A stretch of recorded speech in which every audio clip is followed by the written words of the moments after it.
Friends, welcome back to my YouTube channel. So ಇವತ್ತಿನ video ಒಳಗೆ ನಾನು UPSC ಟಾಪ್ ರ್ಯಾಂಕ್ ಬಂದ್ರೂ ಒಂದು ಗ್ಯಾರಂಟಿ ಇರಂಗಿಲ್ಲ, ಒಂದು ಹೋಮ್ ಕ್ಯಾಡರ್ ಸಿಗ್ತೈತಿ ಅಂತ ಹೇಳಿ. ಸೊ ಹಂಗಾದ್ರೆ ಏನೆಲ್ಲ ಫ್ಯಾಕ್ಟರ್ಸ್ ಕನ್ಸಿಡರ್ ಆಗ್ತಾವು ಒಂದು ಹೋಮ್ ಕ್ಯಾಡರ್ ಸಿಗ್ಲಿಕ್ಕಾಗಿರ್ಬೋದು, IAS IPS ಒಂದು ಕ್ಯಾಂಡಿಡೇಟ್ಸ್ ನ ಆಫೀಸರ್ಸ್ ನ ಬೇರೆ ಬೇರೆ ರಾಜ್ಯಗಳಿಗೆ ಒಂದು ಏನ್ ಪೋಸ್ಟಿಂಗ್ ಹಾಕ್ತಾರಲ್ಲ ಅಲ್ಲೆಲ್ಲ ಏನೇನು ಷರತ್ತುಗಳು ಇರ್ತಾವು, ಈ ಪ್ರತಿಯೊಂದು ಪಾಯಿಂಟ್ಸ್ ಬಗ್ಗೆ ಫ್ಯಾಕ್ಟರ್ಸ್ ಬಗ್ಗೆ ಇನ್ ಡಿಟೇಲ್ಡ್ ಆಗಿ ಡಿಸ್ಕಷನ್ ನ ಮಾಡ್ತಾ ಹೋಗೋಣ. ಅಂಡ್ ಜೊತೆಗೆ ಇನ್ನೂವರೆಗೂ ಯಾರ ಚಾನಲ್ಗೆ ಸಬ್ಸ್ಕ್ರೈಬ್ ಆಗಿಲ್ಲ ದಯವಿಟ್ಟು ಚಾನಲ್ಗೆ ಸಬ್ಸ್ಕ್ರೈಬ್ ಆಗ್ರಿ ಮತ್ತ ಸಪೋರ್ಟ್ ಮಾಡ್ರಿ. ಸೊ ಎಸ್, ಪ್ರತಿಯೊಬ್ಬರಿಗೂ ಒಂದು IAS ಆಗಿರ್ಬೋದು IPS ಆಗಿರ್ಬೋದು ಅವರ ಒಂದು ಹೋಮ್ ಟೌನ್ ಆಗಿರ್ಬೋದು, ಒಂದು ಅವ್ರ ಸ್ಟೇಟ್ ಆಗಿರ್ಬೋದು, ಅಲ್ಲಿ ವರ್ಕ್ ಮಾಡೋದು ಒಂದು ಖುಷಿ ಇರ್ತದ, ಒಂದು ಎಮೋಷನ್ ಇರ್ತದ, ಒಂದು ಕಂಫರ್ಟ್ ಝೋನ್ ಇರ್ತೈತಿ, ಒಂದು ಹೆಮ್ಮೆ ಇರ್ತದ, ಒಂದು ಪ್ರೌಡ್ ಇರ್ತದ. ಎಸ್, ನಾನು ನನ್ನ ರಾಜ್ಯದೊಳಗೆ ವರ್ಕ್ ಮಾಡಬೇಕು. ಎಸ್, UPSC ಒಂದು ಸೆಂಟ್ರಲ್ ಗೌರ್ಮೆಂಟ್ ಜಾಬ್ ಆಗಿದ್ದು ದೇಶಕ್ಕಾಗಿ ಸರ್ವ್ ಮಾಡೋದು ಪ್ರತಿಯೊಬ್ಬರ ಮನಸ್ಸೊಳಗೆ ಇದ್ದೇ ಇರ್ತದ. ಬಟ್ ಸ್ಟಿಲ್ ಅವರ ರಾಜ್ಯದೊಳಗ ಪೋಸ್ಟಿಂಗ್ ಆಗ್ಲಿ ಅನ್ನೋ ಒಂದು ಆಸೆ ಕನ್ಸಂತ್ರು ಡೆಫಿನೆಟ್ಲಿ ಇದ್ದೇ ಇರ್ತದ ಪ್ರತಿಯೊಬ್ಬ ಒಂದು ಕ್ಯಾಂಡಿಡೇಟ್ಸ್ಗೆ. ಸೊ ಹಂಗಾದ್ರ ಟಾಪ್ ರ್ಯಾಂಕ್ ಒಂದು ಮೈಂಡ್ ಸೆಟ್ ಇರ್ತದ. UPSC ಒಳಗ ಟಾಪ್ ರ್ಯಾಂಕ್ ಒಳಗ್ ಬಂದ್ರ ಅಂದ್ರೆ ರ್ಯಾಂಕ್ 1, 2 ಆಗಿರ್ಬೋದು, 10 ಈ ತರ ಟಾಪ್ ರ್ಯಾಂಕ್ ಒಳಗ್ ಬಂದ್ರ ಅವ್ರದ ಕ್ಯಾಡರ್ ಅವ್ರಿಗೆ ಸಿಗ್ತೈತಿ ಅಂತ ಹೇಳಿ ಕೆಲವು ಜನ ತಿಳ್ಕೊಂಡಿರ್ತಾರ. ಸೊ ಇದ್ರ ಬಗ್ಗೆ ಮಾತಾಡ್ತಾ ಹೋಗೋಣ. ಹೆಂಗೆಲ್ಲ ಒಂದು ಅಲೌಟ್ ಮಾಡ್ತಾರ ಒಂದು ಕ್ಯಾಂಡಿಡೇಟ್ಸ್ ನ ಪ್ರತಿಯೊಂದು ರಾಜ್ಯಗಳಿಗೆ, ಯಾವ ತರ ಅವ್ರದೊಂದು ಡಿಸ್ಟ್ರಿಬ್ಯೂಷನ್ ಆಗ್ತೈತಿ ಅನ್ನೋದು ನಾವು ಒಂದು ಕ್ಲಿಯರ್ ಆಗಿ ಸ್ಟೆಪ್ ಬೈ ಸ್ಟೆಪ್ ಅರ್ಥ ಮಾಡ್ಕೊಂತ ಹೋಗೋಣ. ಇಲ್ಲಿ ಮೇನ್ ಒಂದು ಫ್ಯಾಕ್ಟ್ ಏನಂತಂದ್ರ, ಒಂದು ದೇಶನ 5 ಝೋನಲ್ಗಳಾಗಿ ಡಿವೈಡ್ ಮಾಡ್ತಾರ. ಅವ್ರ 5 ಝೋನ್ ಒಳಗ ಒಂದಷ್ಟು ರಾಜ್ಯಗಳನ್ನೆಲ್ಲ ಹಾಕಿ 5 ಝೋನ್ ನ ಕ್ರಿಯೇಟ್ ಮಾಡ್ತಾರ. ಅವಾಗ ಕ್ಯಾಂಡಿಡೇಟ್ಸ್ಗೆ ಫಸ್ಟ್ ಸೆಲೆಕ್ಟ್ ಮಾಡ್ಕೊಳಕ್ ಹೇಳೋದೇನಂತಂದ್ರೆ, ನೀವು ಯಾವ್ದಾದ್ರು ಒಂದು ಝೋನ್ಗೆ ಒಂದು ಪ್ರಿಫರೆನ್ಸ್ ನ ಕೊಡ್ಬಹುದು ಅಂತ. ಅದ ಆದ ತಕ್ಷಣ ಏನ್ ಮಾಡ್ತಾರಂತಂದ್ರ ಒಂದು ಸ್ಟೇಟ್ಗೆ ಪ್ರಿಫರೆನ್ಸ್ ನ ಕೊಡ್ಬಹುದು ಅವ್ರು. ಅಂದ್ರೆ ಈಗ Karnataka students obviously first preference ಕರ್ನಾಟಕನ ಇರ್ತದ, ಆಮೇಲೆ ಒಂದು ಝೋನ್ ನ ಸೆಲೆಕ್ಟ್ ಮಾಡ್ಕೋಬೇಕು, ಆಮೇಲೆ ಒಂದು ರಾಜ್ಯನ ಸೆಲೆಕ್ಟ್ ಮಾಡ್ಕೋಬೇಕು. ಇಷ್ಟು ವಿದ್ಯಾರ್ಥಿಗಳಿಗೆ ಒಂದು ಪ್ರಿಫರೆನ್ಸ್ ಆಯ್ಕೆನ ಮಾಡ್ಲಿಕ್ಕೆ ಕ್ಯಾಂಡಿಡೇಟ್ಸ್ಗೆ ಕೊಟ್ಟಿರ್ತಾರ.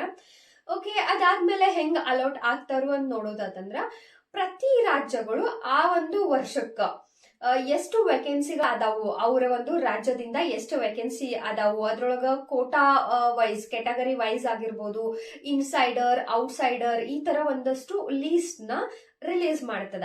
ಅಕಾರ್ಡಿಂಗ್ ಟು ದಟ್ ಒಂದು ಪೋಸ್ಟಿಂಗ್ ಆಗ್ತದ. ಈಗ ಇನ್ನೊಂದು ಥಿಂಗ್ ನಿಮ್ಗೆ ಹೇಳೋದಂತಂದ್ರ, ಪ್ರತಿ ರಾಜ್ಯ ಏನ್ ಮಾಡ್ತದಂದ್ರ, ಇನ್ಸೈಡರ್ ಅಂತಂದ್ರ ಅದೇ ರಾಜ್ಯದ ಒಂದ್ ಏನು ಕ್ಯಾಂಡಿಡೇಟ್ ಇರ್ತಾರಲ್ಲ ಅವ್ರ ಇನ್ಸೈಡರ್ಸ್, ಆ ರಾಜ್ಯ ಬಿಟ್ಟ ಬೇರೆ ರಾಜ್ಯದ ಏನ್ ಕ್ಯಾಂಡಿಡೇಟ್ಸ್ ಇರ್ತಾರಲ್ಲ ಅವ್ರಿಗೆ ಔಟ್ಸೈಡರ್ ಅಂತ ಕರೀತಾರ. ಇಲ್ಲಿ ಹೆಂಗ್ ಆಗ್ತದಂತಂದ್ರ, ಒಂದು ಕರ್ನಾಟಕ ಸ್ಟೇಟ್ ದನ ಇವಾಗ ಒಂದು ಎಕ್ಸಾಂಪಲ್ ನ ನೀವು ತಗೊಳ್ರಿ.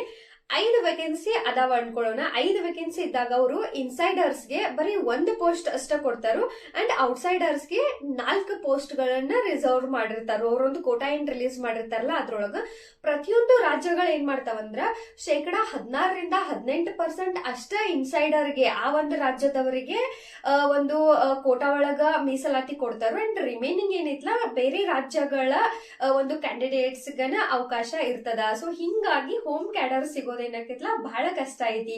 ಇಷ್ಟು ದಿನ ಮೇ ಬಿ ಬಹಳ ವಿದ್ಯಾರ್ಥಿಗಳಿಗೆ ಇದು ಗೊತ್ತಿರ್ಲಿಲ್ಲ ಅನಿಸ್ತದ. ಬರೀ ಒಂದು ಟಾಪ್ ರ್ಯಾಂಕ್ ಯಾರು ಮಾಡ್ತಾರಲ್ಲ ಅವ್ರಿಗೆ ಅವ್ರದೇ ರಾಜ್ಯ ಸಿಕ್ಬಿಡ್ತೈತಿ ಈ ತರ ಅನ್ಕೊಂಡಿದ್ರಿ ಅನಿಸ್ತದ. ಇಲ್ಲಿ ಮೇನ್ ಪಾಯಿಂಟ್ ಏನಂತಂದ್ರ, ಪ್ರತಿ ರಾಜ್ಯಗಳು ತಮ್ಮ ರಾಜ್ಯದ ಒಂದು ವಿದ್ಯಾರ್ಥಿಗಳಿಗೆ ಕ್ಯಾಂಡಿಡೇಟ್ಸ್ಗೆ ಕೇವಲ 16% ಅಷ್ಟ ರಿಸರ್ವ್ ಮಾಡಿರ್ತಾರ. ರಿಮೈನಿಂಗ್ ಪರ್ಸೆಂಟ್ ಎಲ್ಲ ಬೇರೆ ರಾಜ್ಯಗಳ ಒಂದು ಕ್ಯಾಂಡಿಡೇಟ್ಸ್ ಗಾಗಿ ವೇಕೆನ್ಸೀಸ್ ಇರ್ತಾವ.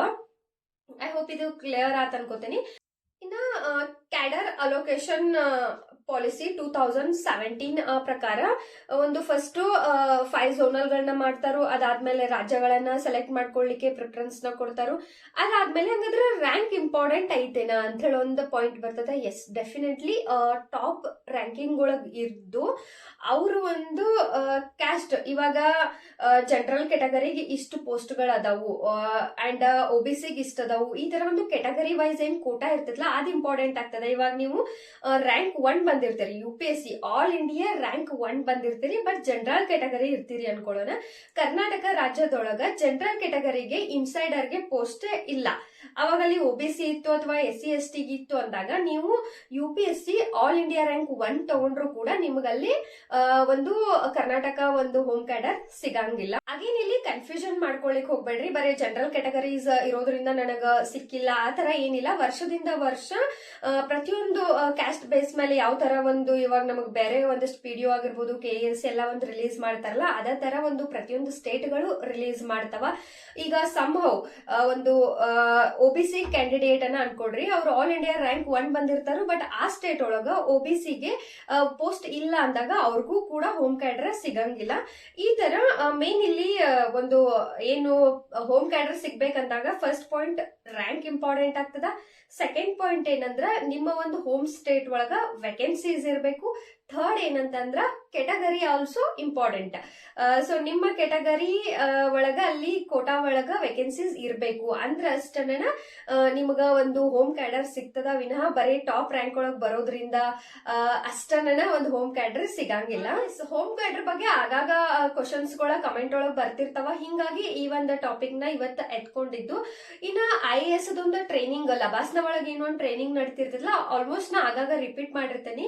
ಅಲ್ಲಿ ಕೂಡ ಒಂದ್ ರೂಮ್ ಒಳಗ ಇನಿಷಿಯಲ್ ಟೈಮ್ ಏನ್ 3 months ಒಂದು ಫೌಂಡೇಶನ್ ಕೋರ್ಸ್ ನಡೀತಿರ್ತದಲ್ಲ, ಆ ಟೈಮ್ ಒಳಗ ಒಂದ್ ರೂಮ್ ಒಳಗ ಇಬ್ರು ಕ್ಯಾಂಡಿಡೇಟ್ಸ್ ನ ಟ್ರೈನಿ ಆಫೀಸರ್ಸ್ ನ ಹಾಕಿರ್ತಾರ. ಅಲ್ಲಿ ಕೂಡ ಒಂದೇ ರಾಜ್ಯದವ್ರನ್ನ ಹಾಕಿರಂಗಿಲ್ಲ. ಅವ್ರಿಗೆ ಒಂದ್ ರೂಮ್ ಒಳಗ ಇಬ್ರು ಕರ್ನಾಟಕದ ಒಂದು ಕ್ಯಾಂಡಿಡೇಟ್ಸ್ ಅಥವಾ ಒಂದ ರೂಮ್ ಒಳಗ ಇಬ್ರು ಪಂಜಾಬದನ್ನ ಟ್ರೈನಿ ಆಫೀಸರ್ಸ್ ನ ಹಾಕಿರಂಗಿಲ್ಲ.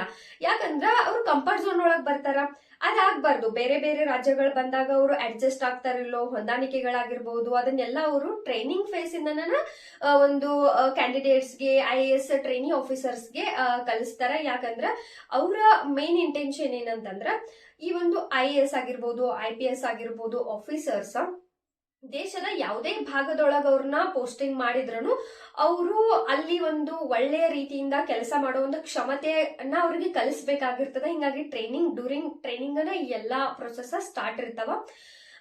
ಎಸ್, ಈ ಒಂದು ಕ್ಯಾಡರ್ ಬಗ್ಗೆ ಅಂತೂ ಕನ್ಫ್ಯೂಷನ್ ಇರ್ತೈತಿ. ಯಾಕಂದ್ರ ಪ್ರತಿಯೊಬ್ಬರಿಗೂ ಒಂದು ಕನ್ಫ್ಯೂಷನ್ ಇರ್ತೈತಿ ಇನಿಷಿಯಲ್ ಟೈಮ್ ಒಳಗ. ಅದ್ರಾಗ ಬಿಗಿನರ್ಸ್ ಯಾರು ಇರ್ತೀರಿ ಅವಾಗೆಲ್ಲ ಇನ್ ಕೇಸ್ ನನ್ ಬೇರೆ ರಾಜ್ಯಕ್ಕೆ ಹೋದ್ರ ಹೆಂಗ, ಅಥವಾ ನನಗ್ ನನ್ ರಾಜ್ಯನ ಸಿಗ್ಬೇಕಂತಂದ್ರ ನಾ ಏನಾದ್ರು ಬೇರೆ ಪ್ಲಾನ್ ನ ಮಾಡ್ಕೋಬೇಕೇನ? ನೋ ಗೈಸ್, ಆತರ ಏನೂ ಇರಂಗಿಲ್ಲ. ನೀವ್ ಯಾವ್ದಾರ ಒಂದು ಲೈಕ್ ಪೊಲಿಟಿಕಲ್ ಪರ್ಸನ್ ನ ಹಿಡಿದ್ ಕಸು ಏನೋ ಮಾಡ್ತೇನಿ ಸೀಟ್ ಸಿಗ್ತೈತಿ ಆತರ ಇಲ್ಲಿ ಏನೂ ಆಗಂಗಿಲ್ಲ. ಇಲ್ಲಿ everything goes according to the rules and policy. I hope ಈ ಒಂದು ಪಾಯಿಂಟ್, ಈ ಒಂದು ಟಾಪಿಕ್ ಕ್ಲಿಯರ್ ಆಗೈತೆ ಅನ್ಕೋತೇನಿ. ಇದೇ ತರ ಏನಾರ ಡೌಟ್ಸ್ ಇದ್ರೆ ಕಮೆಂಟ್ ಮಾಡ್ರಿ.